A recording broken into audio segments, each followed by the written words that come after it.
Hello everyone, আসসালামু আলাইকুম। সবাইকে স্বাগতম রান্নাঘর শারমিন আক্তার কিচেনে। সবাই কেমন আছেন? আলহামদুলিল্লাহ ভালো আছি। আজকের এই বড়া পিঠাগুলো কেমন হয়েছে সবাই একটু ভিডিওতে কমেন্ট করে জানাবেন। আমি অনেক সময় বানাইছি, তারপরও আজকে আমার কাছে খুব একটু আনইজিলি ফিল হচ্ছে, অনেক দিন পর বানাইছি। তো আমার দুই ছেলে মেয়ে এরা এদিকে বৈশা এগুলা খেয়েছে। আমার আবার অনেক কাজ ছিল, কারণ আমার ছেলের সুন্নত করেছি, তো আজকে শেষ ওর নাস্তা দেওয়া। কাল থেকে ওর অন্য খাবার। তো ওই জায়গা থেকে আমি রাত্রে অনেক কিছু করেছি। সকালে আমাদের বাসায় অনেক আয়োজন ছিল, এর ফাঁকে আবার ওষুধগুলো খেয়ে নিচ্ছে পিঠা খাওয়ার পরে। আমাদের বাসায় সকালে অনেক মেহমান ছিল, আসছে, সো তাদের জন্য রান্না বান্না করতে হয়েছে। আমি কিছু ভিডিও করতে পারি নাই, জাস্ট আমার ছেলেমেয়েরা কী করছে আমি সামান্য একটু ভিডিও নিছি।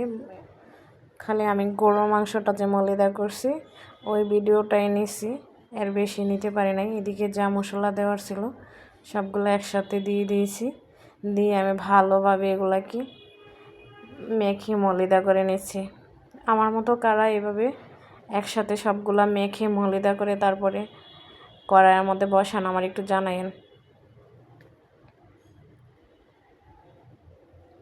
অনেক কাজ ছিল আজকে, প্রচুর কাজ বাসায়। আমি কোনো ভিডিও নিতে পারি নাই, জাস্ট একটু খালি আমার মেয়ে ভিডিওটা নিয়েছিল, তো পারি নাই। অনেক মেহমানের কারণ, আর আমিও সরিষার তেল দিয়ে গরুর মাংস রান্না করি, এটা আমার সবসময় আমার কাছে ভালো লাগে। সরিষার তেলের ফ্লেভারটা দুটোটাই মিক্স করি, তবে সরিষার তেলটা একটু বেশি থাকে।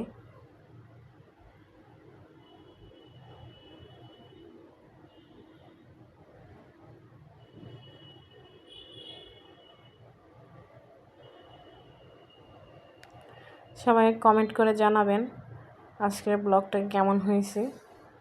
আমার গরু মাংস মলিদা করা প্লাস আমার বাচ্চারা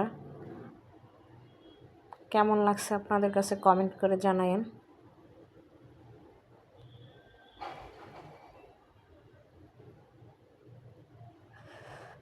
আমার মাংস মলিদা করা শেষ পরে আমাদের বাচ্চাদেরকে খাবারের পরিবেশন করার পালা।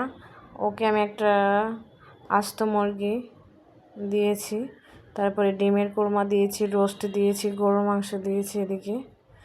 তারপরে সকালে আমি চিতল পিঠা বানাইছি, গরুর মাংস ছিল তো তো ওরা আবার একটু চিতল পিঠাটা বেশি পছন্দ করে, তো ভাবলাম একটু চিতল পিঠা বানাই দিই, কারণ আমার ফ্যামিলিতে সবচেয়ে ফেভারিট হয়েছে গরুর মাংস দিয়ে চিতল পিঠা।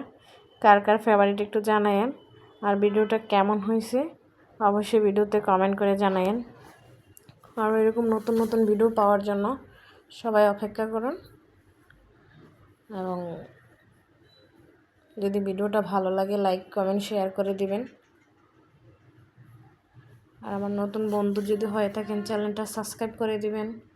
ওই অবধি পর্যন্ত সবাই ভালো থাকেন, সুস্থ থাকেন। আল্লাহ হাফেজ।